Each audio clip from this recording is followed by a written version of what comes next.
Greetings, my fellow freedom-loving sovereign thinkers. This is LL3's newest podcast. My name is Craig, transmitting from the beautiful swampy mangroves of South Florida.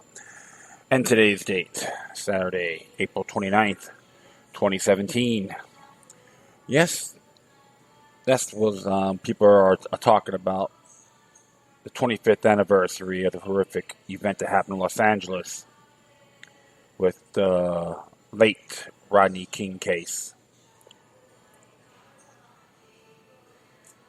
And even to this day, it's a real damn shame on what has occurred in that area. Innocent people getting hurt. Not everyone in there in South Central wanted to riot.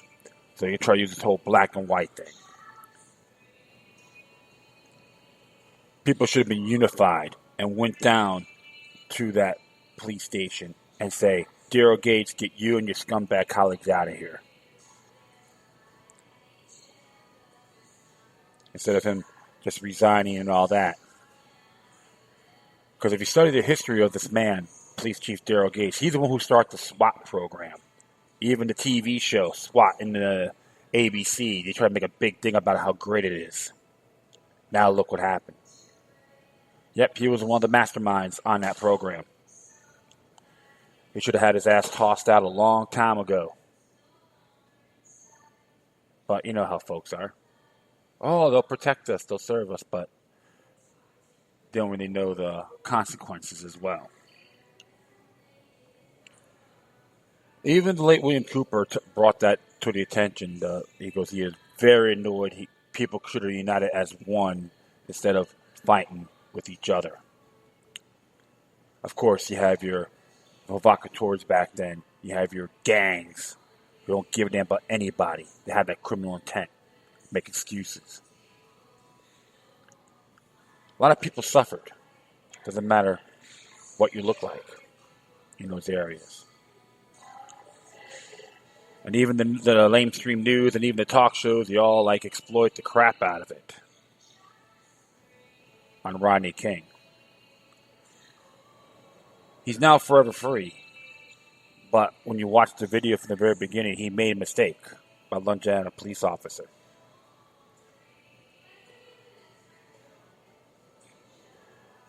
And the lawyer he had back then, he was more of a showboater than an attorney. This is why, my friends, exploitation is very treacherous in cases like this. I've seen it happen on and on for a very long time.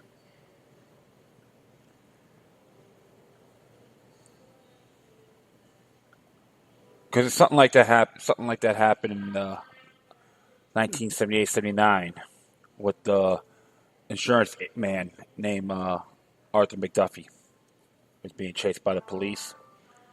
And according to the articles I've read, it was a expired tag. He got ticketed before. That was his error. And he paid the price with his life. Beat him to death with flashlights. Heavy-duty flashlights the police had. The case was so controversial, they had to move it to Tampa. Janet Reno was the district attorney at the time. Even the fellow police officers were testifying against each other. They were all found not guilty. People burned down the neighborhoods. And that was a real shame as well.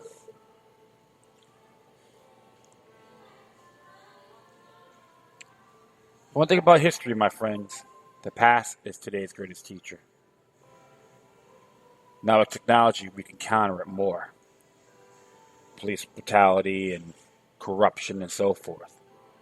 It's not going to be a quick fix, but in a period of time, stuff you can achieve with these particular equipment.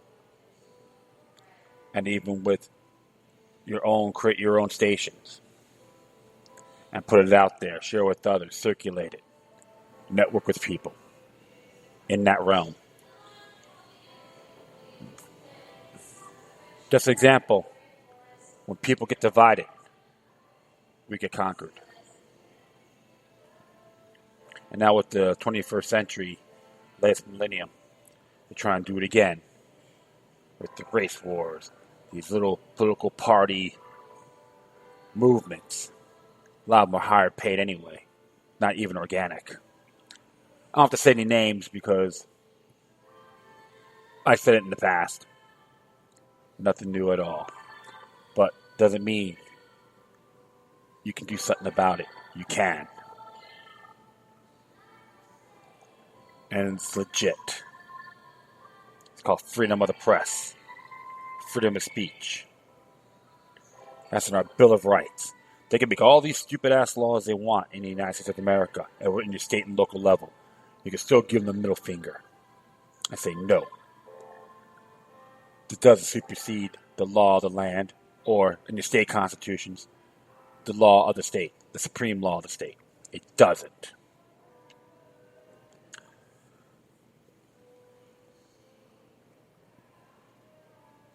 Well, like I said, lessons are always going to be learned. And everyone out there says nothing can be done. You can squash it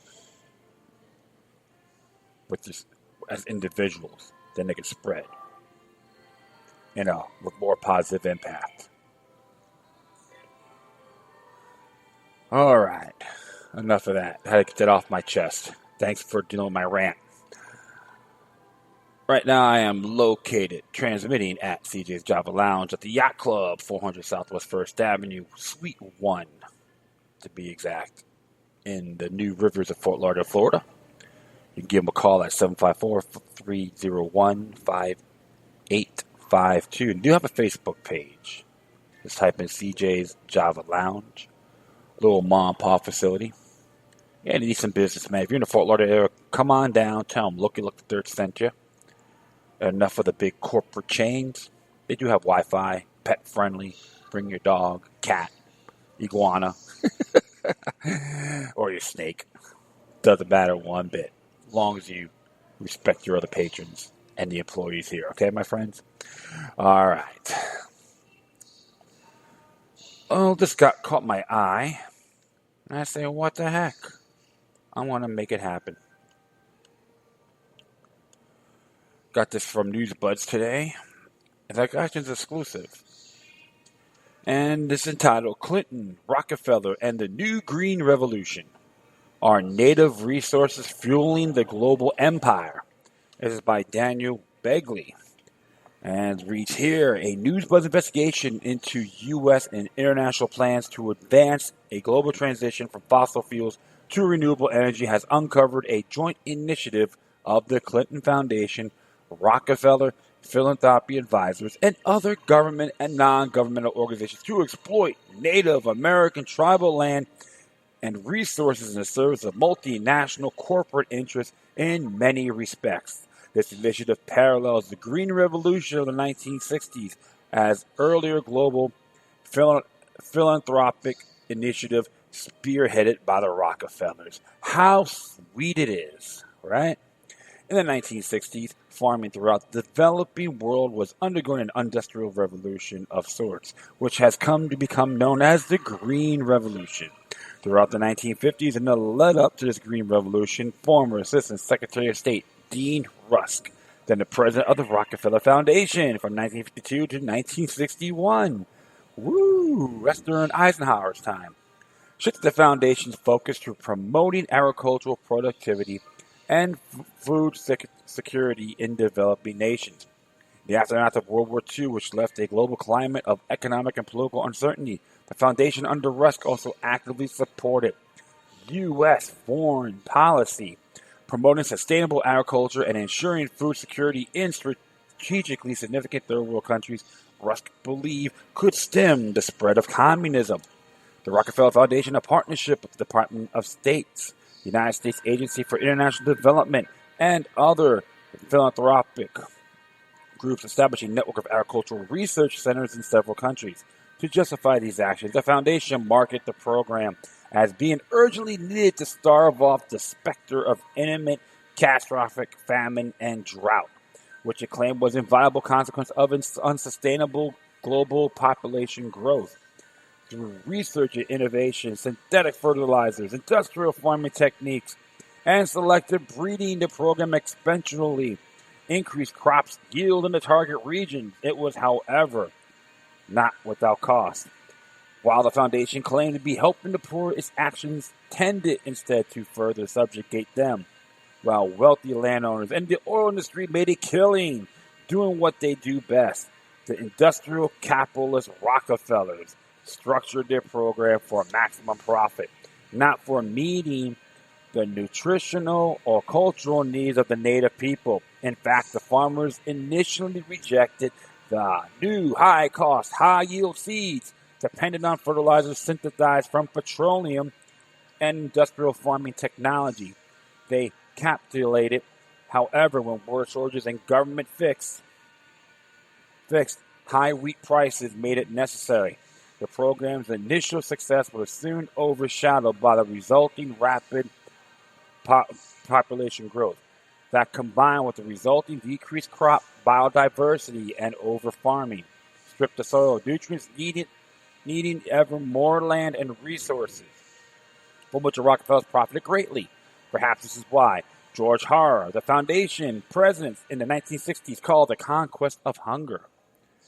In virtual lockstep with the Green Revolution of 40-plus years ago today, green energy revolution looks to have been pulled straight out of the old playbook. The overall strategy is the same. Step 1, galvanize public opinion with impending global catastrophe for which the only solution is urgent, unwavering action. In the 1960s, Rockefeller Foundation President Jorge Harrer used the specter of the catastrophic famine precipitated by exponential population growth. Today's U.S. political and financial elites warn of the specter of catastrophic man-made global warming, albeit based on biased research and questionable data. Steps 2 and 3 co-opt the power of the state to strengthen the foundation's global influence, commoditize and consolidate the world's natural resources under the centralized control of a global hegemon. Throughout the 1950s, the Rockefeller Foundation was a revolving door through which former and future State Department members passed. Also, as a member Assistant Secretary of State, the Foundation's President Dean Rusk used its agricultural philanthropy as a weapon against communism. Oh, yes, man. Can you say fascism 101? Ha ha ha, right? In the 1960s, the Foundation both served the U.S. national security agenda and generated tremendous profits through its development scheme of outsourcing industrialized farming. And then September 2009, during Hillary Clinton's first year Secretary of State, USAID teamed up with J.P. Morgan and the Rockefeller Foundation to establish the Global Impact Investing Network, or GIN, with a mission to accelerate the development of an effective impact investing industry. The nation's target by its investments, although poverty-stricken, were accepted to yield returns, and thus their developing assets were beholden to the globalist corporate elites. Yes, they're the same tyrants that is pursuing global change, global warming, etc. Okay, so think about that, my friends. In the Joint Strategic Plan for 2017, the U.S. Department of State and USAID expressed the desire to further centralize global governance and to forge an international agreement applicable to all nations that would significantly limit the right of those nations to produce their own energy, independent of a centrally regulated and enforced global market.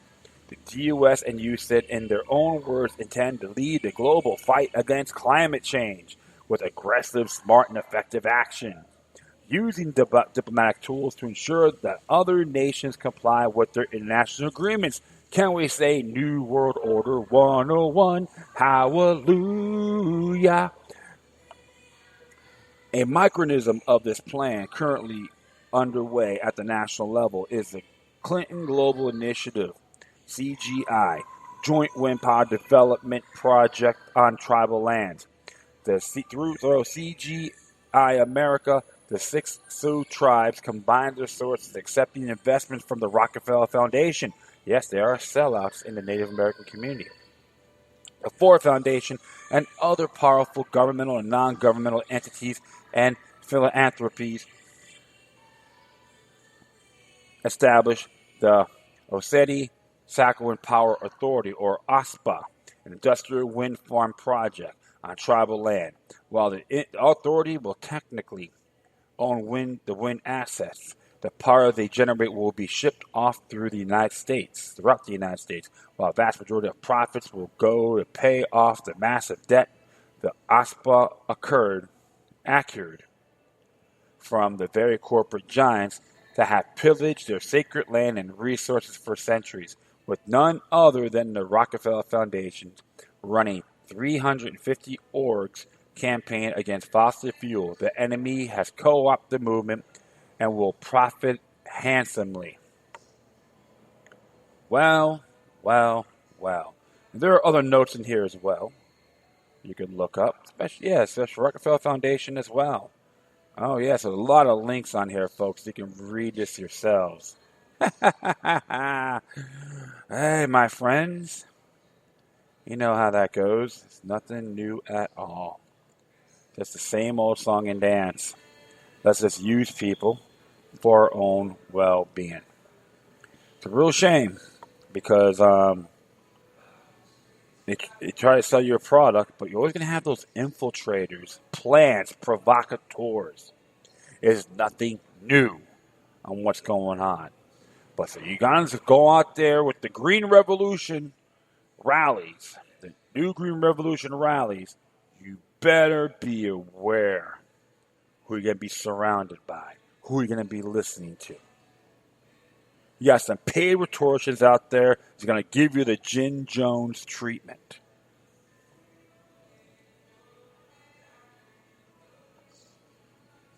How come they didn't talk about Green Revolution, how come they didn't let Henry Ford release the biomass engine that runs on hemp fuel? Popular Mechanics, December 1942, if I'm correct. 41 or 42 is in those areas. Think about it. Don't let these corporate scumbags fool you. They think you're a bunch of complete morons, sheeple, zombies, drones, peasants, Uncle Toms or Angel Mamas. Yeah, I just find this is a complete turn-off myself. Like I said before, same crap, different package. But definitely check out the links below. You'd be surprised. Another one world order agenda on this new green revolution. And to my fellow Native Americans, brothers and sisters out there, you got to be vigilant as well. We're all live on this planet together. Inherited a big mess. This is another version of Sandy Rock. We got to keep the pressure going and spread this information, okay, friends? All right. Next one here came from Alex Newman from the NewAmerican.com. And this one's entitled UN Repealing ObamaCare Violates International Law. The United Nations is again acting as a wannabe global government and perverting the meaning of human rights, warning the Trump administration in a bizarre letter that repealing the unconstitutional Obamacare takeover of health insurance may violate the UN, likes to call international law. However, critics were quick to ridicule the UN and its alleged legal reasoning. Instead of acquiescing, they called for the U.S. government to withdraw from the scandal-plagued, dictator-controlled UN human rights control altogether. The UN legal reasoning was based on a number of unconstitutional international agreements, some which have never been ratified by the U.S. government, according to a UN special rapporteur. Abolishing the so-called Affordable Care Act, ACA, would represent a violation of the UN's Universal Declaration of Human Rights. As the New American has documented extensively, the UN document perverts the very meaning of rights and stands in direct contradiction to American notions of God-given unalienable rights enshrined in America's founding documents. The UN also pointed out to other obscure global agreements, including at least one that the U.S. government never even ratified, and yet the UN has nonetheless weaponized an unratified scheme to dictate policy to nations around the world, especially the United States. Despite the UN bogus claims, however, the U.S. Constitution remains the supreme law of the land in the United States. That means any international agreements that conflict with it are null and void by definition. Authors of the U.S. Constitution and even the Supreme Court have made that crystal clear. The threatening UN letter in question, dated February 2nd, was sent to the UN government mission to the UN in Geneva by Dineas Purus, shown the UN Special Rapporteur on the right to everyone to the enjoyment of the highest attainable standard of physical and mental health. And yes, that is his real title. He serves to almost comically discredited UN Human Rights Council, which, in addition to being run by a discredited prince from Islamic dictatorship, it's literally dominated by mass-murdering dictators and brutal autocrats infamous for their UN human rights abuses. In the letter, Purus, a Lithuanian psychiatrist, warns of his serious concerns about efforts to repeal ObamaCare. Among other UN instruments he describes falsely as international law, Purus points to Article 25 of the UN Human Rights Declaration, which purports to mandate government health care. Everyone has a right to a standard of living adequate for the health and well-being of himself and of his family, including food, clothing, housing, and medical care and necessary social services. It says fundamentally perverting the meaning of rights as they have always been understood in the Christian West and the United States in particular. If Purus has gone down a bit further to Article 29 of that same UN declaration, he would have seen that any of the pseudo-human rights the UN purports to bestow on lowly humans can be revoked or limited with virtually any pretext, including presumably the phony right to take other people's money for whatever purpose. The same Article 29 also makes clear that the UN's pursuit of rights does not extend to opposing UN's globalist agenda. These rights and freedoms may in no case be exercised contrary to this purpose and principles of the United Nations. The Declaration says it in clear language. Purus claimed in a letter that in the bizarre UN human rights document, a massive threat to U.S. Constitution and its freedoms the freedoms it protects has become a source and expression of international customary law. He did not explain on how or when that happened or who supposedly gave approval for it on behalf of the American people. The next UN rapporteur claimed that all states, including the United States of America, are obliged to protect the guarantees the rights therein. Of course, in the real world, the U.S. government is explicitly prohibited by the Constitution from doing much what Purus claims is obligatory. Separately, the UN bureaucrat pointed to Article 12 of the International Covenant of Economic, Social, and Cultural Rights. While acknowledging that the U.S. government has not ratified that scheme, he claims the U.S. government is nevertheless obliged to refrain from acts that would defeat the covenant's object or purpose. In other words, even though Americans never agreed to the scheme through their elected officials and the UN's views, they must comply anyway. Self-government then would be a thing of the past if the UN were to get its way. Finally, the extremist UN rapporteur cited the International Convention on the Elimination of All Forms of Racial Discrimination. That scheme purportedly requires that national governments and dictatorships guarantee the right of everyone, including the rights to public health, medical care, social services, and Social Security. I flipped those over. Sorry about that. Without regard to race or color. Of course, the Constitution does not authorize the federal government to provide health care to everyone.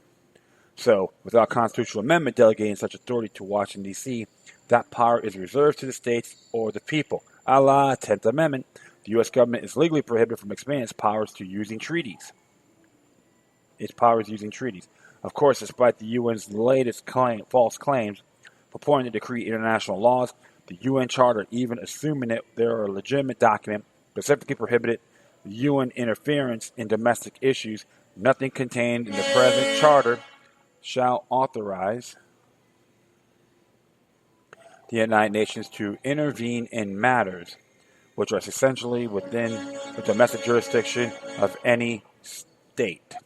Article 2, subsection 7 of the UN Charter explains clearly, if healthcare is not a domestic issue, nothing is.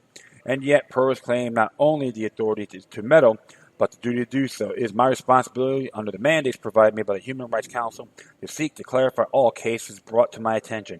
He wrote demanding that the letter be shared with congressional leaders and other U.S. officials. I want to continue on here. He also demanded more information from the Trump administration, including what policies might be put in place after Obamacare is repealed. So if he could see whatever they conform to international law. Glamour man, I want the word revolver around me, glamour man. My craft don't need to tell me. I'm gonna pursue it here, sorry. Finally, the bureaucrat who was raised under the brutal communist system and so might be forgiven for not understanding liberty, brazenly threatened U.S. officials. Ooh, we're gonna do attack me with your little pencil and your wrist hurts because you write it too many times. Among other threats, he demanded that Trump officials take all necessary interim measures to prevent the alleged violations and to ensure adequate measure, to prevent their occurrence as well as to guarantee the accountability of any person responsible of the alleged violations. What sort of accountability he had in mind for the alleged perpetrators was not specified, of course, because that guy doesn't have a damn clue. In the meantime, the U.S. rapporteur warned that he would publicly express his concerns in the near future. I'm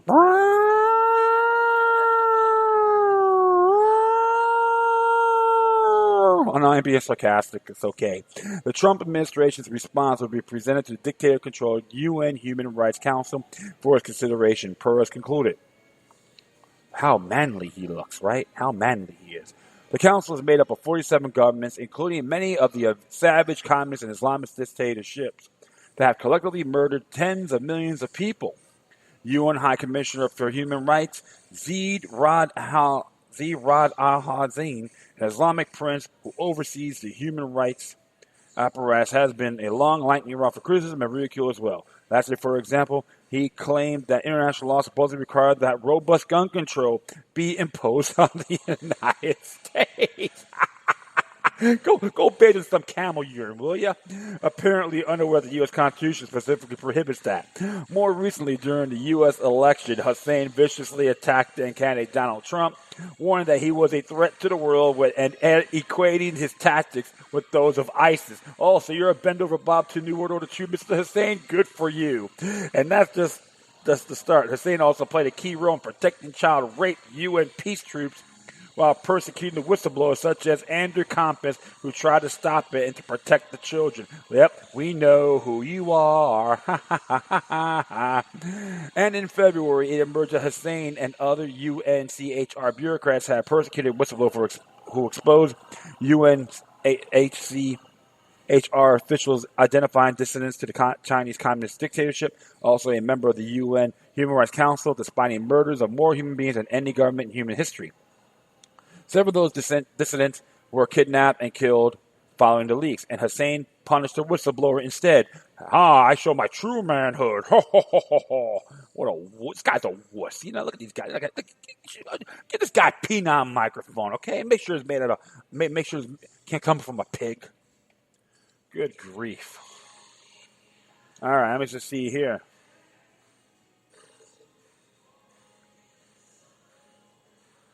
And I will see here. And Hussein punished the whistleblowers instead. The UN legions of discredited special rapporteurs, meanwhile, have also developed a reputation for idiocy. In the United Kingdom, for example, a nutty UN special rapporteur infamous for sacrificing an animal to Karl Marx was relentlessly ridiculed for accusing the UK government of human rights violations because welfare recipients were not being given large enough houses. Oh my goodness. In Switzerland, the UN bureaucrats attacked stay-at-home mothers as a human rights violation. In Canada, they claim supposedly low taxes were a human rights violation. Look, these guys are a bunch of vultures, okay? In Japan, free speech was a violation. In America, virtually everything from gun rights and regulations of killing preborn babies to child discipline, self-defense protections, and even the name of sports teams has been called a human rights violation by the UN officials. Of course, they're just a bunch of dumbed-down Kool-Aid Uncle Toms and Aunt Jemimas. Don't you get it? Indeed, as the New American has documented in detail, the UN now poses grave threat to U.S. independence and self-government, but critics were quick to lambaste the UN's latest meddling in U.S. healthcare. Not a single taxpayer dollar should be wasted on replying to the questions submitted by the special rapporteur, wrote Joseph Klein, author of The Global Deception, the UN's Stealth Assault on America's Freedom. And if he should issue a critical press release, he has threatened to do in advance if his presumably critical report of the UN Human Rights Council, this will provide yet another reason for the Trump administration to pull out of the dysfunctional, misnamed Human Rights Council and to withdraw funding. Even the far-left Washington Post writer who first broke the story, Dana Milbank, appeared to ridicule the notion that the UN would or could impose its will on America. None of this, of course, will deter President Trump and congressional Republicans who are again attempting to get a repeal bill through the House. He wrote, saying the letter was questionable legal value despite his obvious support for Obamacare. And they scoff at lectures from UN bureaucrats, particularly on domestic affairs, and the world body has no practical way to impose its will on Congress. There's also the logical question. If repealing Obamacare violates international law, wasn't the country in violation before Obamacare? A better course of action than simply ignoring or ridiculing the UN, outrageous meddling in U.S. affairs, though would have to be U.S. government withdraw from the UN entirely as an exit. Already legislation do that. Thus, American Sovereignty Restoration Act, H.R. 193, is sitting in the House Foreign Affairs Committee of Congress awaiting action. With sufficient public pressure, lawmakers will have no choice but to pass it, and that pressure is growing stronger every day. If everything and the fact that the UN as largely dictatorial member regimes oppose the repeal of Obamacare is yet another excellent reason why Congress must get it done as quickly as possible. The UN is a tool tyrant and must be evicted from America. Absolutely. I do have to agree, and it's time to get the United States out of the United Nations because it is donated by the Rockefellers, and of course is another New World Order entity. And this is why I'm laughing so hard when you got some pretentious glam boy trying to tell people, trying to make a little threat. Look, if you look at the photo of this guy, he's like a little weasel. He's like, yeah, I went on my hands and knees to get this job. Okay, come on. This guy's just another Uncle Tom to the One World Order, okay? Yeah, but imagine him and Barack Obama and probably Rick Perry were all like taking baths with each other and we all wear his towels, okay? That's how I look at these clowns like him. Pathetic. Yeah, it's like imagine him. Oh yeah, I'm a member of the UN. I have dishpan hands. Did that turn you on, honey? I sell my soul to the One World Order. Yeah, that'll be a good turn. I'll be pick up like, well, I'm a benefit of the New World Order. Do you find that attractive? Please. This guy's such a stooge.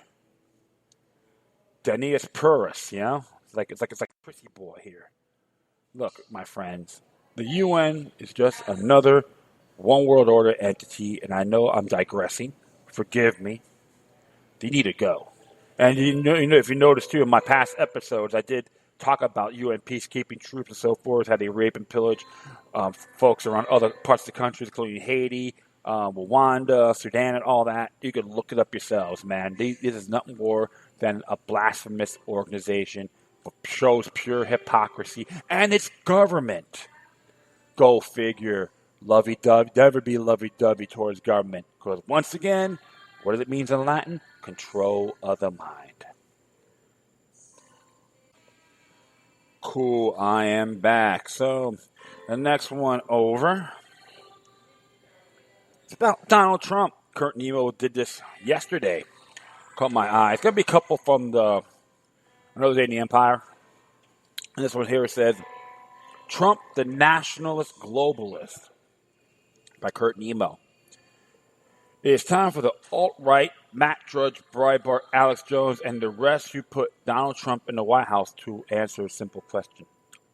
How can a president be both nationalist and globalist at the same time? Hey, I'm a nationalist and globalist, said Trump. I am both. I'm the only one who makes the decision, believe me. There's a Paul Beckett tweet on here by Wall Street Journal. Trump made his contradictory claim after promising to dump NAFTA free trade agreement that has decimated the industrial base of America and shipped jobs to Mexico, China, and other third world hellholes. Remember the so-called carrier deal? Trump used it to say he will save American jobs. It turned out to be a scam. The company was promised a $7 million state tax break from Indiana over 10 years. They keep 730 jobs with no guarantee the jobs will be around in a decade. The question is, state tax break from Indiana? That should be on the state level, respectfully. But I'll continue on here. It was billed as a bold move to stop corporations from moving jobs offshore. It is nothing but a cruel joke. And of course, there's a tweet on here by Latest Politics. I feel used up. Carrier workers thought Trump deal saved their jobs. They were laid off. During the campaign, Trump criticized a global power structure that is responsible for economic decisions that have robbed our working class, stripped our country on its wealth, and put that money into their pockets of a handful of large corporations and political entities. After taking office, Trump staffed his administration with Goldman Sachs banksters and gave his trademark thumbs up to the Export-Import Bank, which hands over taxpayer money to corporatists. They can sell their products overseas. Remarkably, some people claim Trump as a libertarian. I never say that. Trump is a classic crony capitalist, or in other words, we call him a Hamiltonian.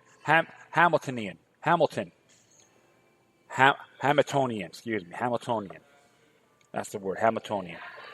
We knew this well before the November election.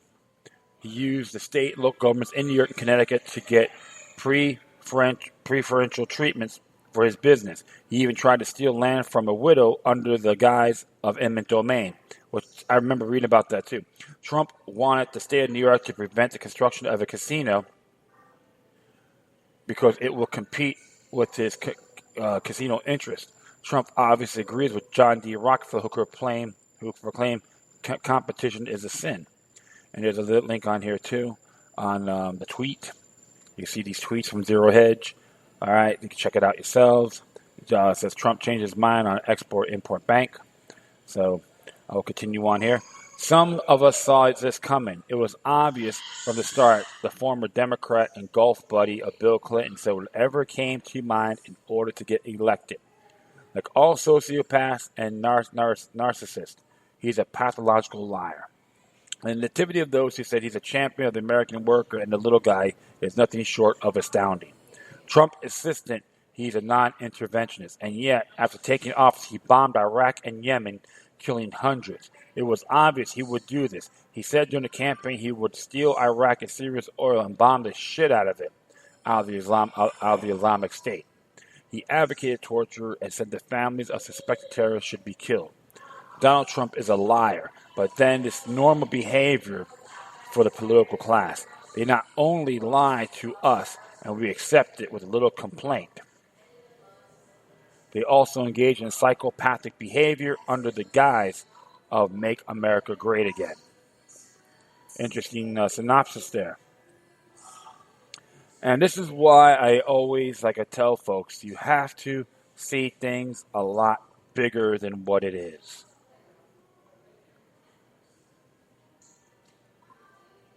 And even a person like myself boldly admit I was never a Trump supporter or worshiper. And I don't regret by saying that I'm glad Hillary Clinton wasn't in there. But one thing I said for sure, you gotta be vigilant, period.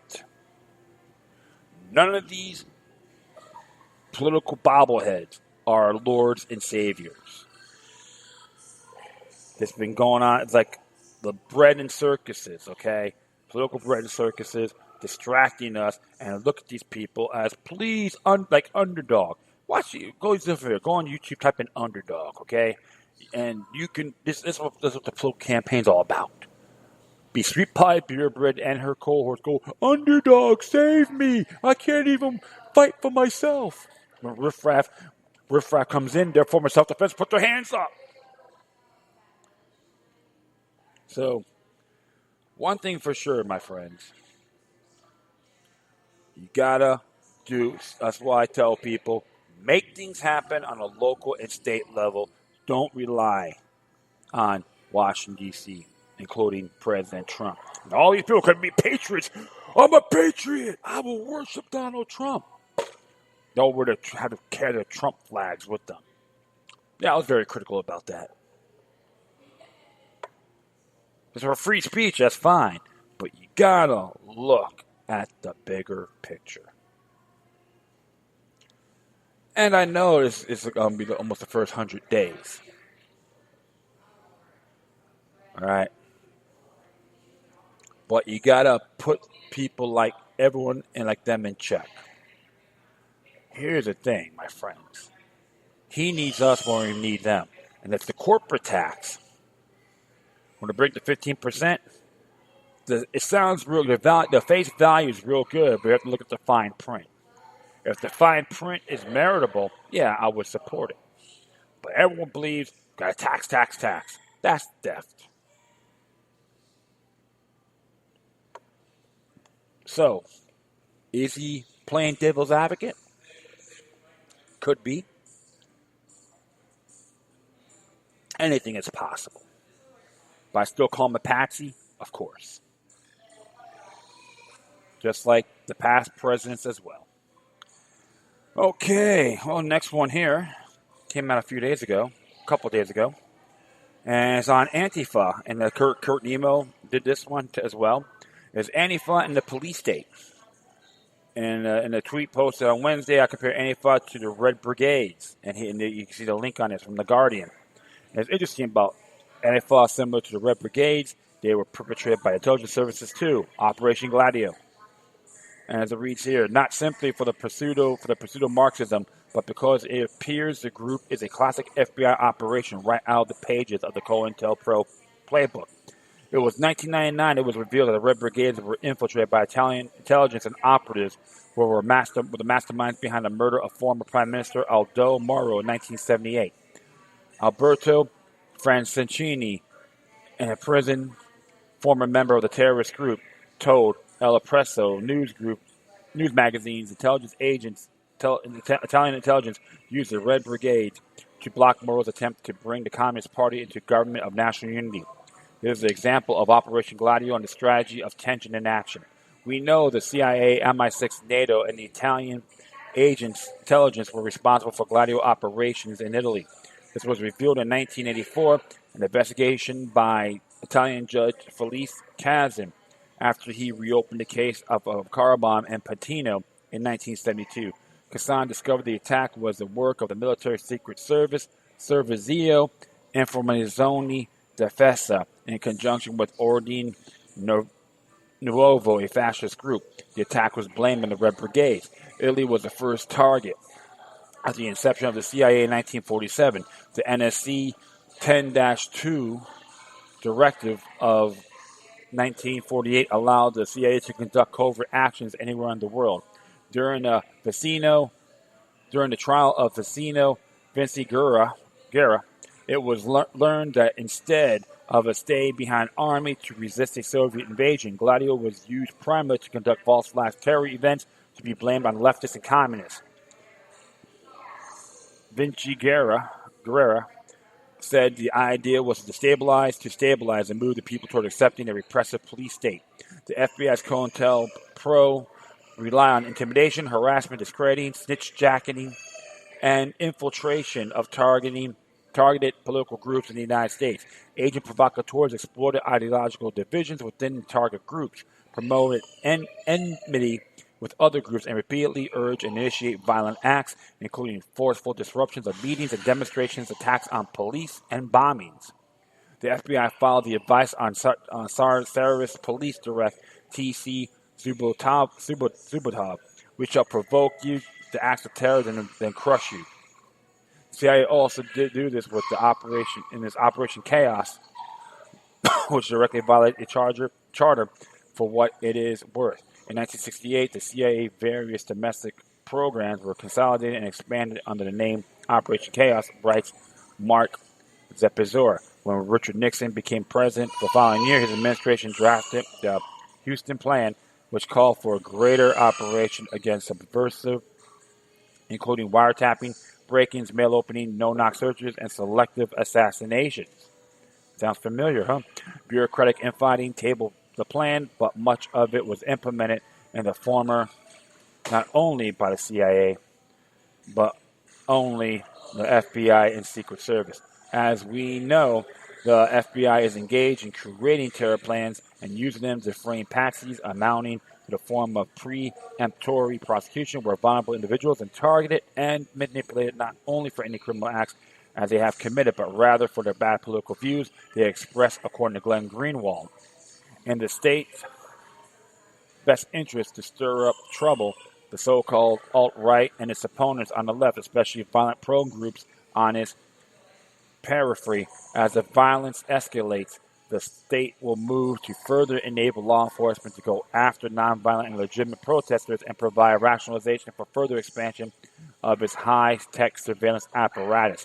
It took a formal investigation to uncover the dirty secrets of Operation Gladio. If not for activists taking files from a Philadelphia FBI office in 1971, we would not know about COINTELPRO. So far, there is little, any solid evidence ANTIFA is run by the FBI or CIA. There is, however, precedent. In the 1990s, an ANTIFA group was infiltrated by the British police. Additionally, the group was further radicalized by revelations of the so-called Grant Bastow Affair in Canada. The Grant Bastow Affair, according to the leftist publisher Curtis Podeb, provides a stark example of even anti-state, anti-capitalist comrades being infiltrated and manipulated by the police. And it would be ridiculous to assume that Officer A from a selective unit of the Metropolitan Police in England did not have this parallel in North America. While there is no way to guarantee that one will not be targeted and neutralized by such deep government agents, their open existence should be put to rest naive ideas of working with the police, hate crimes units, etc. against the fascists. If the capitalist state is anti-fascist and anti-fascism is of completely different sort than our own and stands in direct opposition, any cooperation simply increased our vulnerability. See, it's like the whole thing, mind control 101, my friends. This is just an example. Like I always said in the past, every movement, entity, institution, you got to expect infiltrators, provocateurs, plants, instigators, etc. And I network with some folks in this organization. I have my disagreements, but not all of them are violent and want to go beat the crap out of everybody in sight. Only when it's necessary is one thing. But now you got others who want to go around, turn around free speech and so forth. And I'm not condoning that at all. I'm pro-free speech. People know my show. There's a video on here, too. Antifa shuts down 2 events in 1 week. Guns has it. So, and it was interesting here about when if they call you a fascist. I've been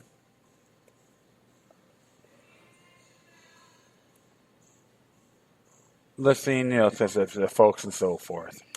So then they talk about fascists, and they use all these stupid derogatory and baseless. I call it baseless rhetoric. Okay, and they say, "Oh, you don't know what a fascist is, and this and that." And here's what a fascist is, according to the Free Dictionary. Fascists advocate of fascism. often practicing the fascism or the name of fascistity. So, and this is talk about fascists and politics, and her practitioner of fascism, and a person regarded as right-wing authoritarian views. Authoritarian views, right-wing authoritarian views. But how about left-wing authoritarian views? You know, what do they call you, communist? So, and it's interesting, and we can go further. I'll tell you what fascism is. Okay, we'll check this out. You can, folks, you can look this up yourselves. It's go by the same thing. Let's go by the Merriam-Webster dictionary, what fascism means, and it says here, fascism, often capitalized a political philosophy, movement, or regime, such as that of a fascisty, that exalt nation and often race above the individual, that stands for centralized autocratic government headed by a dictatorial leader, severe economic and social regimentation, and forcible suppression of opposition. That's what fascism is. And here's the second one. A tendency towards actual exercise of strong autocratic or dictatorial control. That's what it means. So if you gotta say to someone that I could have a personal view on something, and you gotta call me a fascist, I don't believe in dictatorial leaders or have or exercise strong autocratic or dictatorial control. Okay? I'm a freedom lover and a sovereign thinker. Big difference. That's what fascism means, according to Merriam-Webster's dictionary. So all you folks that they're going to call these people fascists, you better have some merit. If you just talk out of your butt, you're the one who'll be the clown, not me. But on the contrary of that, the Operation Gladio, because even myself, I see that as well. False flags and all that. So I'll be chilling a little bit. Be right back. Okay, cool. So finally, I'm going to be doing something. This is from U.S. News. Came out a few days ago. Got it from Activist Post. They shared it on Twitter. And it says here, best country is a global threat to the press. Norway finishes at the top of the list that warns democratic institutions are at risk. And by Kevin Drew. Journalists in Hungary are freer to hold powerful to account than their peers in the United States, according to a report released on Wednesday examining press freedom around the world. Its annual Press Freedom Reporters Without Borders warned that the news media around the world is facing the greatest threat yet from governments. Those threats to the free press are the greatest in Western democracies, the group said, where the index has charted declined democratic institutions for years. Media freedom in the West is now reaching a tipping point in the ability to hold the powerful to account, the group's report said. Democracies have traditionally regarded media freedom as one of the foundations on which they are built, must continue to be a model for the rest of the world and not the opposite. SF Secretary General Christopher Delory said in a prepared statement, by eroding this fundamental freedom on the grounds of protecting their citizens, the democracies are in danger on their losing souls. In the annual ranking, the U.S. fell 2 spots to 43. That's pretty damn sick. Chile and the UK also fell to NOS 33 and 40 respectively. Northern European countries highest in the ranking, with Norway at number 1, Sweden at number 2, and Finland at number 3. Denmark and Netherlands rounded up to top 5 countries. Costa Rica number 6 and Jamaica number 8 are the only countries in the Western Hemisphere to finish in the top 10. North Korea finished last among the 180 assessed in their ranking. China finished at number 176 and Vietnam at 175. Syria is the deadliest country in the world for the journalists, the group said. RSF singled out campaigns by President Donald Trump in the U.S. and the Brexit campaign in the U.K. explaining the drop by those two countries in its rankings. Both campaigns were marked by high-profile media bashing, high toxic anti-media discourse that drove the world into a new era of post-truth, disinformation, and fake news. RSF also cited Western governments' obsession with surveillance and violations of the right of the confidentiality of sources, contribute to various countries' declines in the annual ranking. The administration of the Trump predecessor, Barack Obama, prosecuted more whistleblowers than all previous administrations combined. Okay? Think about that. To all you Obama worshippers out there, think about it really hard. Your so-called Lord and Savior, yes, I can, been scammed. All right? In its report, RSF cited specific developments in the past year of concern. Germany, which ranks 16th in the RSF index, the Bundestag, the country's parliament, passed a law in October 2016 that extends mass surveillance powers by the government. In the UK, RSF notes that the government in 2016 adopted a law extending the surveillance powers of the British intelligence agencies. Press freedom deteriorated in nearly two-thirds of countries of the 180 countries assessed in the past, the organization's report said. Worldwide media freedom, constraints, and violations have increased 14% in the past 5 years. The global perspective is needed when considering RSF warning about Western democracies, as said Sheila Cornell, Dean of Academic at the Columbia School of Journalism. I don't think you can compare the situation in the U.S. or U.K. to Bahrain, Egypt, or Turkey, said Cornell, citing laws and courts placed in the U.S. and Turkey that cover freedom of speech. There is definitely concerns of what's happening in the U.S. with journalists being harassed. RSF ranked the Middle East and North Africa as the greatest violators of press freedom, posing deadly threats to journalists covering conflicts in that region. Eastern Europe and Central Asia finished as the second worst region for violating press rights, followed by the Asian and Pacific, Africa, and the Americas. The EU and the Balkans is ranked as the regions that most respect press freedom. The RSF report note some promising news. Colombia ranked 129, Gambia ranked 143. Difficult, even deadly places for journalists to work moved up in the rankings. No journalists were killed in Colombia in 2016. For such time that a year passed without a journalist dying in that country in 7 years, said Maragos Elwin, RSF Advocacy and Communications Director, based in Washington. In Gambia, Owen said the government has rediscovered uncensored newspapers and is planning to amend legislation that is restricted for the media.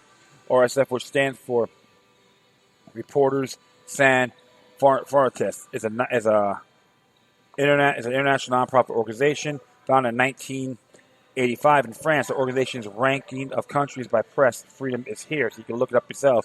To compile its press freedom index, combine hard data such as attacks, threats against journalists, with the results of questionnaires sent out to academics, lawyers, and all journalists around the world. Its methodology is here, so you can really look at this yourselves. And the war on journalism is still continuing. So some bad things is going, like the United States is dropping, but the Colombia and all that is going up, which is good. But the whole thing is this, my friends. Everyone can be a journalist, okay? Just to let you folks know. You don't have to even make a living on this. There's plenty of sources to really look into it, how to do it, doing it effectively. Even NewsBuzz is doing one, too, on geopolitical stuff. They're doing a class on that as well. So go to newsbuzz.com. I don't have to really put it on there, but the link on there I did on my first article I narrated.